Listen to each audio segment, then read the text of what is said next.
विद्यार्थियों नमस्कार। मैं श्री राम आदर्श विद्या मंदिर उच्च माध्यमिक लोखा। आज हम कक्षा 12 हिंदी साहित्य का व्याकरण का टॉपिक पढ़ेंगे। काव्य गुण। काव्य गुण। काव्य गुण किसे कहते हैं? काव्य गुण होते कितने हैं, इस सब के बारे में हम अध्ययन करेंगे। तो पहले इसके अर्थ के बारे में देख लेंगे। अर्थ यानी काव्य गुण का अर्थ साधारणतः अर्थ यह होता है ऐसी विशेषता, ऐसी विशेषता, ऐसी विशेषता जो वस्तु के सौंदर्य, ऐसी विशेषता जो वस्तु के सौंदर्य की वृद्धि करती है, वृद्धि करती है। ऐसी विशेषता जो वस्तु के सौंदर्य की वृद्धि करती है, इसलिए वस्तु की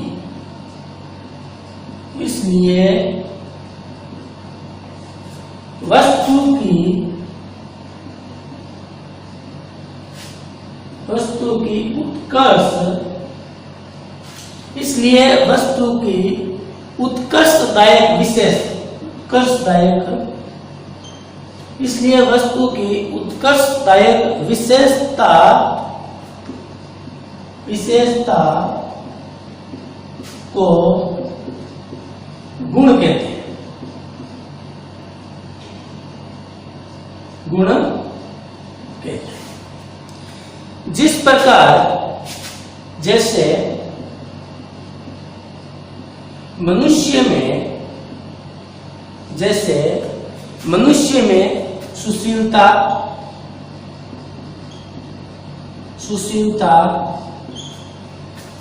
वीरता, दया, जिस प्रकार मनुष्य में सुशीलता, वीरता,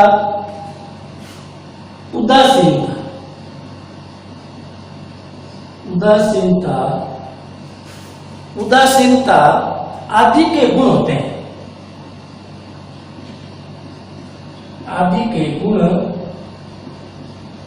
होते हैं। सुशीलता, वीरता, उदासीनता आदि के गुण होते हैं। और वैसे ही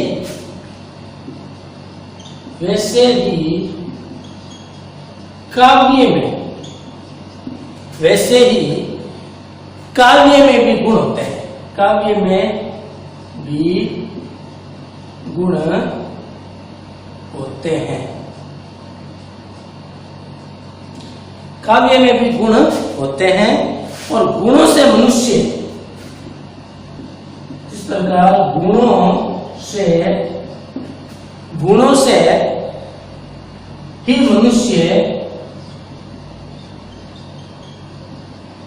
से ही मनुष्य का महत्व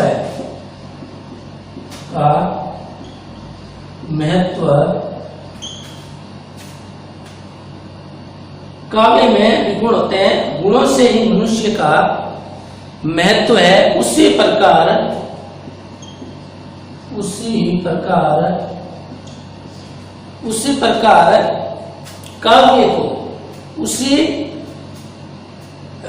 प्रकार काव्य को गुणों से ही मनुष्य का महत्व है।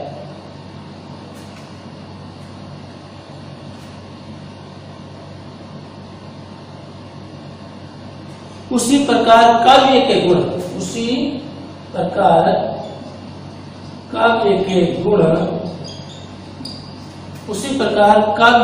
गुण,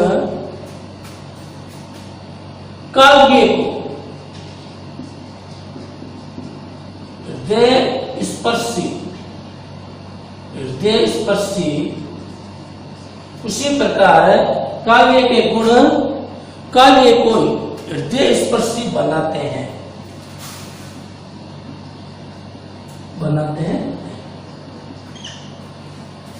ठीक है। अब हम पढ़ लेते हैं अर्थ के बाद में इसकी परिभाषा।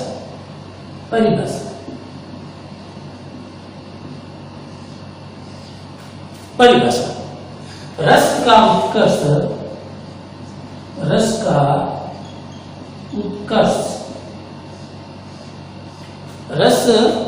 का उत्कर्ष करने वाली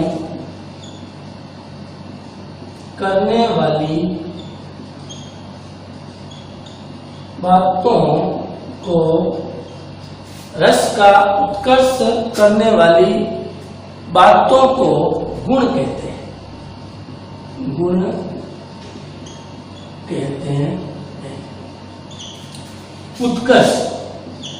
उत्कर्ष का क्या मतलब है? उत्कर्ष का मतलब है उन्नति या ऊंचा स्थान या उच्च स्थान, उन्नति या फिर श्रेष्ठ। ठीक है। तो रस का उत्कर्ष करने वाली बातों को गुण कहते हैं। ठीक है।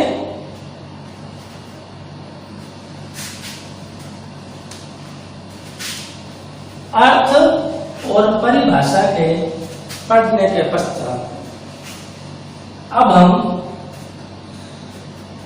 गुण के भेद के बारे में कि गुण के भेद कितने, गुण के भेद इन प्रकार। गुण के जो भेद है उसको अलग अलग आचार्यों ने अलग अलग बताए। जैसे आचार्य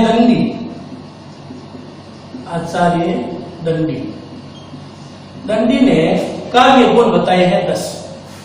आचार्य दंडी ने काव्य गुण कितने बताए? 10। इसी प्रकार भरत मुनि ने भी काव्य गुण बताए 10। भरत मुनि ने भी काव्य गुण बताए 10 कि काव्य के गुण कितने होते हैं? 10। इसी प्रकार आचार्य वामन ने भी बताया काव्य गुण होते 10। ठीक है। और आचार्य वामन के पश्चात भोज नाम का एक हुआ था, उसने बताए थे कि काव्य के जो गुण है वो होते हैं 24। काव्य के गुण कितने होते हैं? 24। फिर आचार्य भामा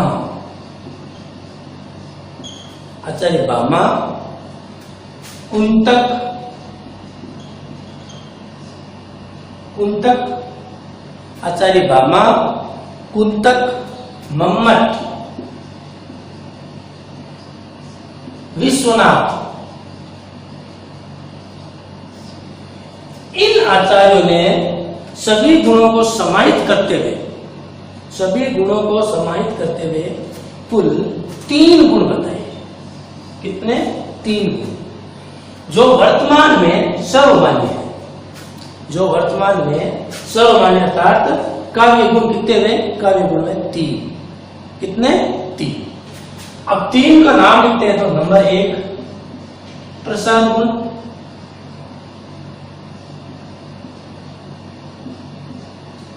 नंबर 2 ओज गुण,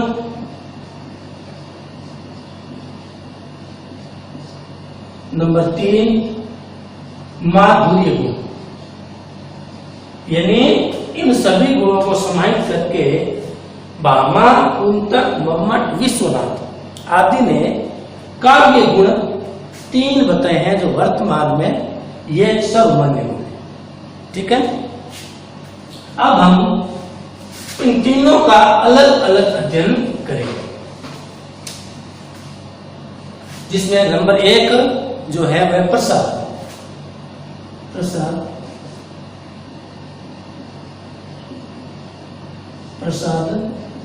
गुण। प्रसाद गुण के बारे में यह कहा जाता है कि जिसके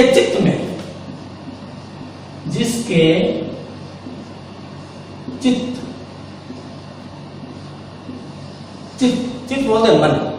क्या बोलते हैं कि जिसके चित्त, यानी चित्त बोलते हैं मन या फिर हृदय। प्रसाद गुण की परिभाषा कि जिसके चित्त में उदित होते ही, जिसके चित्त में उदित होते ही,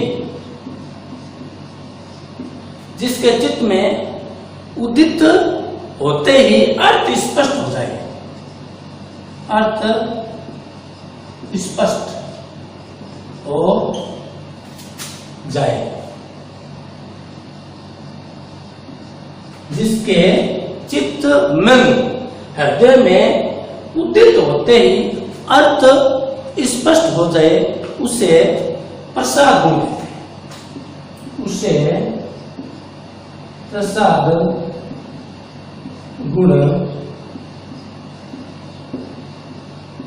कहते हैं, उसे प्रसाद गुण कहते हैं। प्रसाद का अर्थ, शाब्दिक अर्थ, प्रसाद का शाब्दिक अर्थ होता है, प्रसाद का शाब्दिक अर्थ होता है, प्रसाद को कहते हैं। प्रसाद का शाब्दिक अर्थ होता है स्वच्छता, स्वच्छता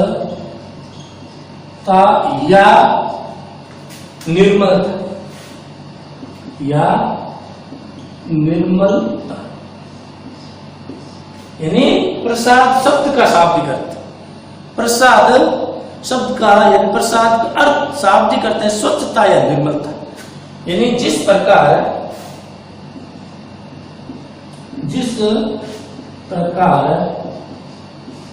सरोवर के तल बोलते हैं, देखो कि जिस प्रकार सरोवर के तल का जल, जिस प्रकार सरोवर का जल, जिस प्रकार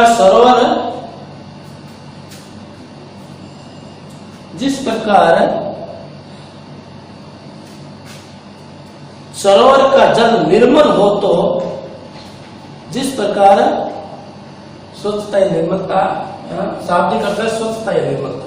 ठीक है, अब आगे देखो।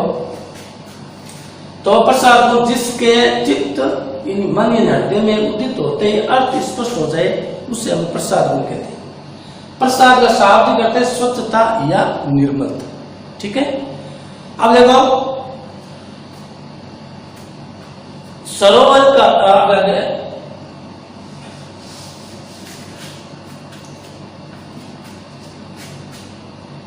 आचार्य मोहम्मद ने,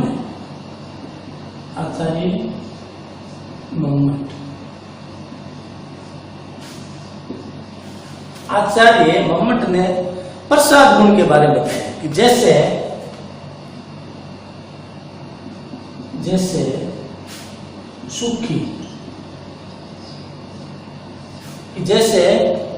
सूखी लकड़ी में अग्नि, जैसे सूखी लकड़ी में अग्नि सहज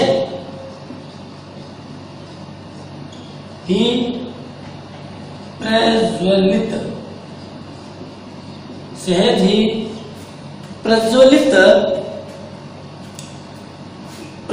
हो जाती है, जैसे सूखी लकड़ी में अग्नि सहज ही प्रज्वलित हो जाती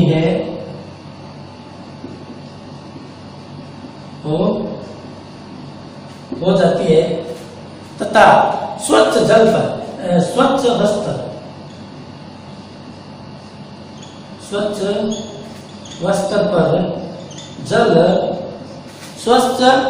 वस्त्र पर जल तुरंत फैल जाता है,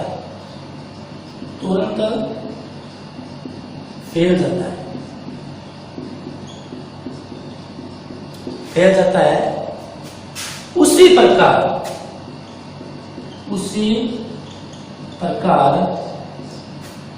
तुरंत किया जाता है, उसी प्रकार या वैसे ही प्रसाद गुण की रचना, प्रसाद गुण की रचना, प्रसाद गुण की रचना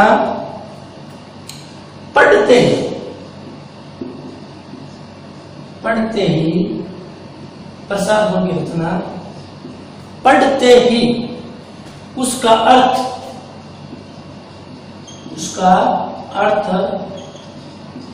प्रसाद गुण की रचना पढ़ते ही उसका अर्थ चित्त में व्याप्त हो जाता है, यानी समझ में आता है, उसका अर्थ चित्त में व्याप्त हो जाता है। ठीक है, इन्हीं आचार्य मोहम्मद ने बात की, जैसे सूखी लकड़ी में अग्नि सहज ही प्रज्वलित हो जाती है और स्वच्छ वस्त्र पर जल तुरंत फैल जाता है। ठीक है, उसी प्रकार प्रसाद गुण की रचना पढ़ते ही उसका अर्थ चित्त में व्याप्त हो जाता है, मतलब अपने मन के अंदर उसका अर्थ समझ में आता है। ठीक है, और अब गुण बढ़ते हैं इसके उदाहरण, यानी प्रसाद गुण उसको कहते हैं कि जिसके चित्त या मन में उदित होते ही उसका काव्य, उसका अर्थ है वो तुरंत स्पष्ट होता है, उसे हम प्रसाद गुण कहते हैं। ठीक है, शाब्दिक अर्थ होता है स्वच्छता या निर्मलता। ठीक है, इसके पश्चात अब हम कुछ उदाहरण लेते हैं। उदाहरण में देखो, उदाहरण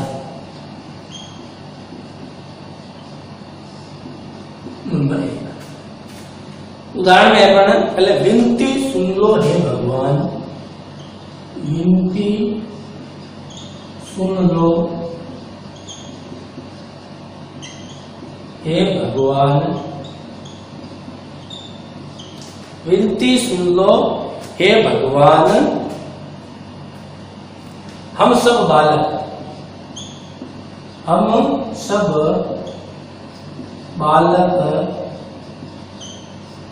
हे नादान, हम सब बालक हे नादान, विद्या बुद्धि नहीं कुछ पास, विद्या बुद्धि नहीं कुछ पास, विद्या बुद्धि नहीं कुछ पास, हमें बना लो अपना दास, हमें बना लो अपना दास। यानी इस रचना को पढ़ते ही तुरंत इसका अर्थ जो है मन में चित्त में इसका अर्थ स्पष्ट हो जाता है। जैसे एक बालक, जो बालक है वो भगवान से प्रार्थना करते हैं कि हम नादानी ना समझे, इस हमारी विनती, हमारी प्रार्थना, हमारा अनुनय विनय सुनो भगवान, विद्या और बुद्धि हमारे पास नहीं है और हमें आपका, यानी भगवान गुरु के लिए कह रहा है कि हमें आप अपना दास बनाओ। ठीक है, यानी इस रचना को, या रचना को पढ़ते ही तुरंत इसका जो अर्थ है वो चित्त में क्या स्पष्ट हो जाता है। एक और उदाहरण ले लेते हैं, देखो उदाहरण एक और लेते हैं।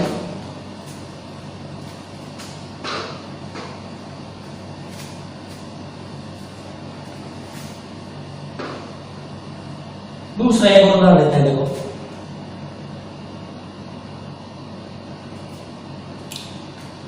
कि गुरु गोविंद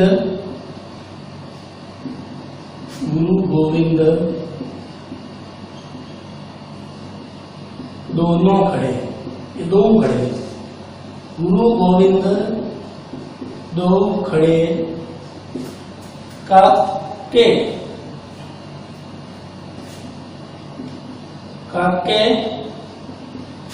गुरु गोविंद दो खड़े काके लागू पाव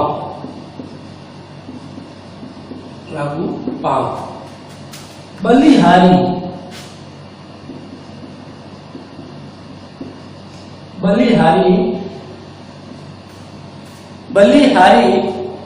गुरु गोविंद दो खड़े काके लागू पाव बलिहारी गुरु आपकी, बलिहारी गुरु आपकी,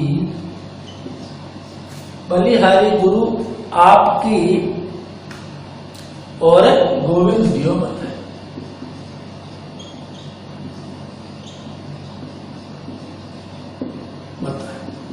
यानी इस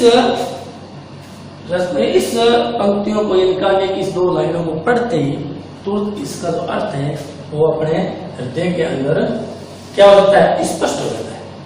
ठीक है। और एक और देखो, शांत बराबर तप नहीं, तीसरी, शांत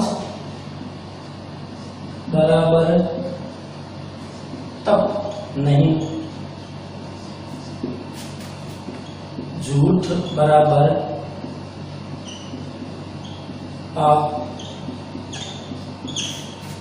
शांत बराबर तप नहीं, झूठ बराबर पाप, जाके हृदय, जाके हृदय, जाके हृदय, जाके हृदय सांझ, ताके हृदय सांझ है, ताके हृदय आप। यानी ये रचना, ये इसके कुछ उदाहरण है। ठीक है। तो प्रसाद गुण, प्रसाद गुण के बारे में पढ़ने पड़ा कि जिसके चित्त में उदित होते ही उसका अर्थ स्पष्ट हो जाए, उसको बोलते हैं प्रसाद गुण। और इसका शाब्दिक अर्थ होता है स्वच्छता या निर्मलता। जिस प्रकार सूखी काठ की लकड़ी में अग्नि तुरंत ही प्रज्वलित हो जाती है और स्वच्छ वस्त्र पर जल तुरंत फैल जाता है, उसी प्रकार और वैसे ही प्रसाद गुण वाली रचना को पढ़ते ही चित्त के अंदर या हृदय के अंदर, उनके जो मन के अंदर या अर्थ जो है वो मन के अंदर व्याप्त हो जाता है। मन के अंदर यानी हृदय के अंदर उसका अर्थ अपने आप ही क्या हो जाता है, अपने को निश्चित यानी निश्चित हो जाता है। ठीक है। अब अपन पढ़ते हैं नंबर 2। नंबर 2 में अपन पढ़ते हैं ओज गुण। नंबर 2 पढ़ेंगे ओज गुण।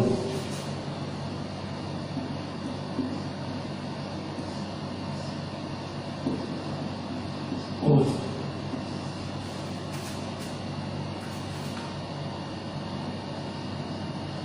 गुण, ओज गुण, ओज गुण का अर्थ है, ओज गुण का अर्थ है स्फूर्ति, स्फूर्ति यानी तेज, स्फूर्ति।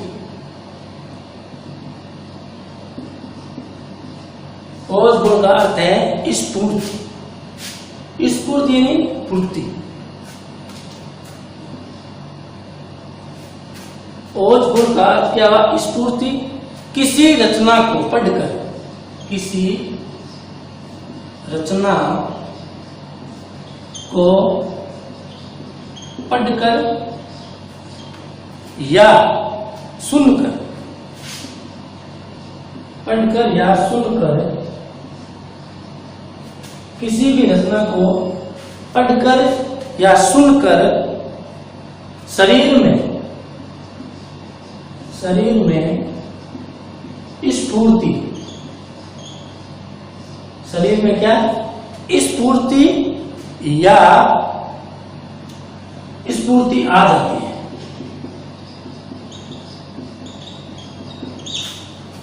जिस रचना को, यानी ओज गुण का अर्थ है स्फूर्ति, किसी भी रचना को पढ़कर या सुनकर शरीर में स्फूर्ति आ जाती है, चित्त में आवेश उत्पन्न हो जाता है। चित्त यानी मन, चित्त में आवेश,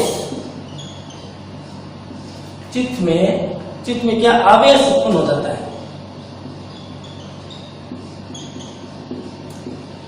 आवेश उत्पन्न हो जाता है, चित्त में आवेश उत्पन्न हो जाता है। ऐसी रचना, ऐसी रचना ओज गुणमयी होती है। ऐसी रचना ओज गुणमयी होती है। ये ओज गुण का अर्थ है। ओज गुण का क्या अर्थ हुआ कि सामान्यतः स्फूर्त किसी भी रचना को पढ़ना या फिर सुनना, किसी भी रचना को पढ़कर या सुनकर शरीर के अंदर स्फूर्ति आ जाती है, चित्त में आवेश उत्पन्न हो जाता है।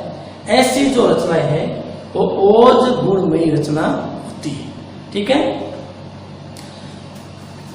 इस ओज गुण में ओज गुण में ओज गुण में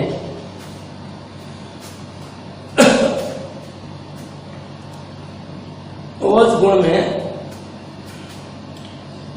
वीर रस, विभत्स रस, ओज गुण के अंदर वीर रस, विभत्स रस और रौद्र रस, रौद्र रस ओज गुण में वीर रस, विभत्स रस, वीर रस, विभत्स रस और रौद्र रस का वर्णन होता है। यानी रस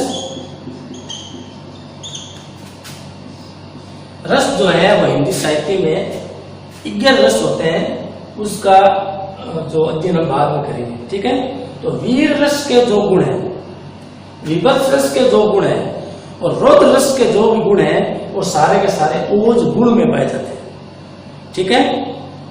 और ऐसी रचना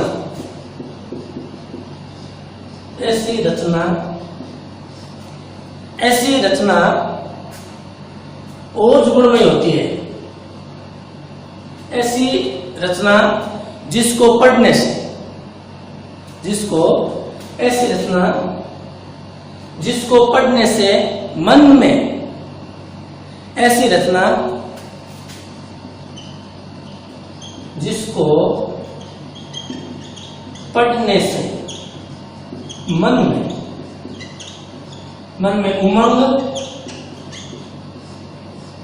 उमंग, उत्साह और क्रोध, उत्साह और क्रोध, ऐसी रचना जिसको पढ़ने से मन में उमंग, क्रोध और रौद्र, उमंग, उत्साह और क्रोध,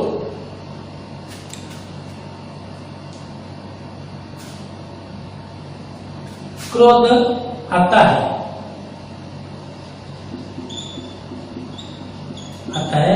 उसे अपन ओज गुण कहते हैं। ठीक है। कौन सी? ऐसी रचना जो पढ़ते हैं जिसके मन के अंदर उमंग, उत्साह और क्रोध आता है उसे अपन ओज गुण कहते हैं। सामान्यतः ओज गुण के कुछ विशेषताएं हैं वो अपन देखेंगे।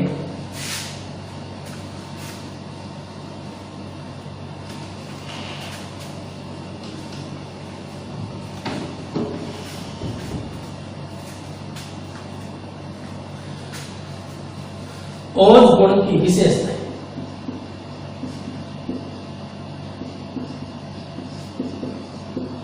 ओज गुण की विशेषताएं।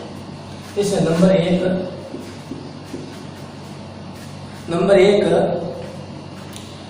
इसमें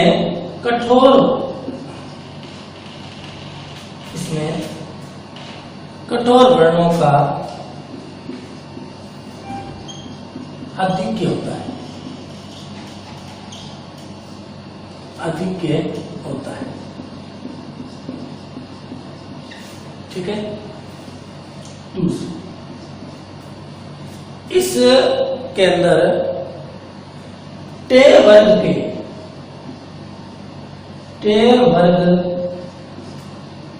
इन ट ठ ड ढ ण ट ठ ड ढ ञ।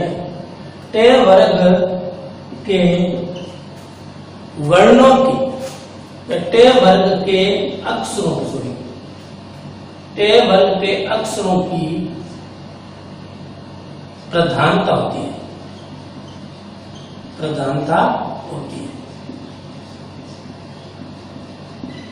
टे वर्ग के अक्षरों की प्रधानता होती है और लंबे लंबे समासिक पद, समास, लंबे लंबे समासिक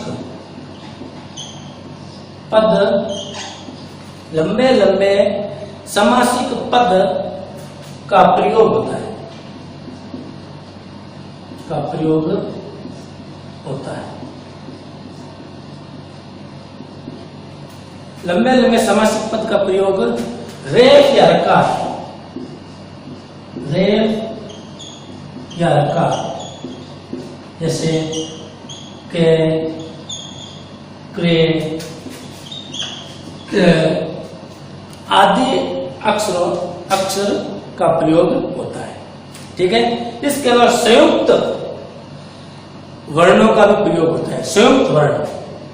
ठीक है। 5 नंबर, संयुक्त वर्णों का प्रयोग होता है। ठीक है।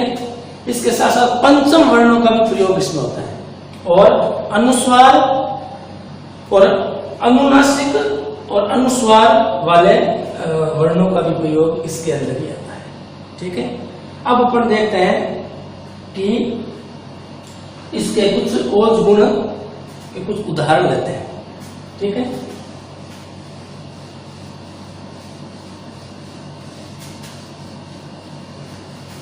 उदाहरण,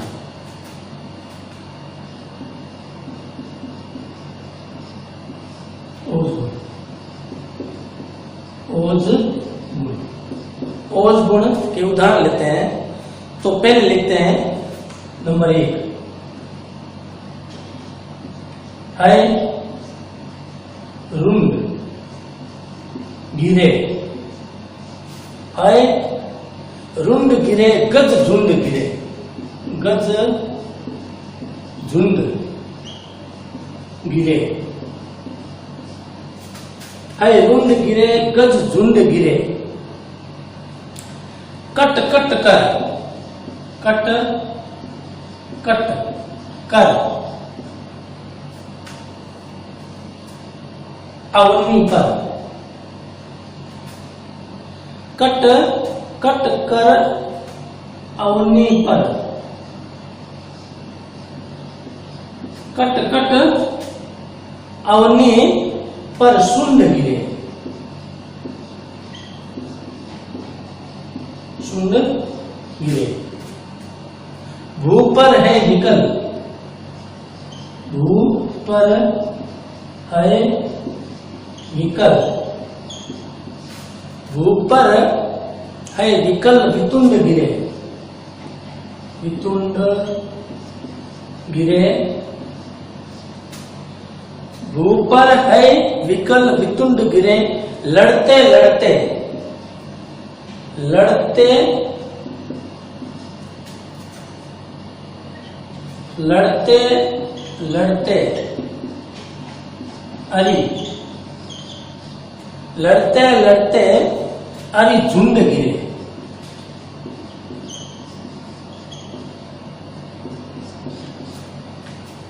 है रुंड गिरे गज झुंड गिरे, कट कट अवनी पर शुंड गिरे। भू पर है विकल वितुंड गिरे, लड़ते लड़ते अरि शुंड गिरे, यानी अरि झुंड गिरे। यानी यहाँ पर एक युद्ध के मैदान का वर्णन है। एक हम घोड़े, घोड़ों का सिर रुंड कट कर गिर गया युद्ध में। गज यानी हाथी, हाथियों के झुंड कट कट कर युद्ध में मारे गए। अवनी बोलते धरती पर, अवनी यानी धरती पर, उसके सूंड यानी सूंडे, हाथी की जो सूंड है वो भी गिरी। और भू पर है यानी घोड़े, घोड़े जो व्याकुल हो गए युद्ध भूमि में, जो युद्ध भूमि का जो दृश्य है, युद्ध का जो दृश्य है, उसको देखकर घोड़े जो विकली व्याकुल हो गए और लड़ते लड़ते अरि बोलते शत्रु के झुंड, झुंड शत्रु के समूह, झुंड के झुंड वो युद्ध भूमि में गिर गए। अर्थात युद्ध का मतलब होता है कि वीरता का, वीर का। ठीक है, एक और देख लेते हैं उदाहरण दूसरा। ठीक है,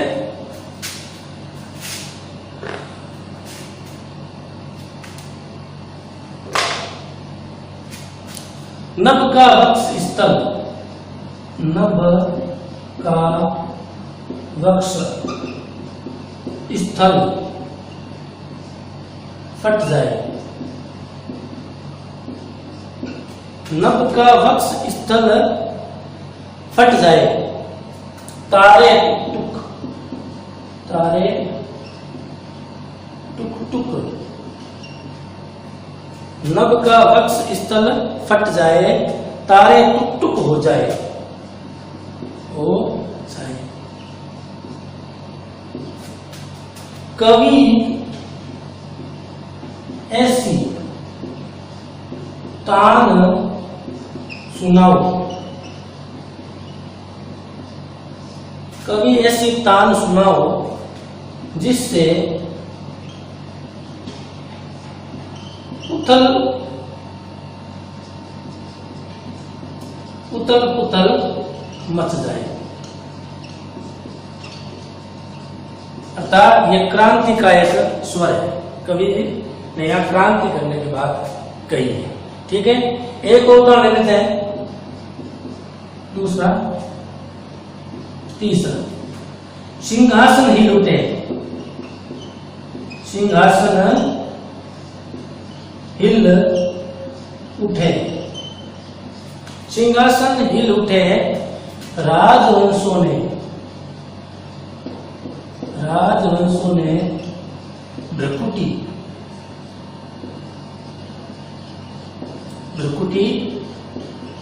तानी थी।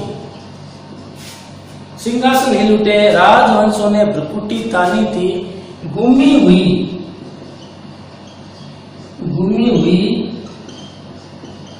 आजादी की कीमत हमने पहचानी थी।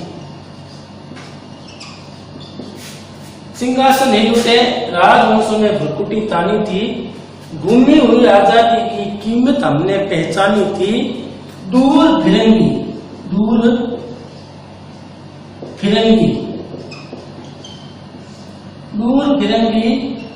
करने को सबने मन में ठानी थी,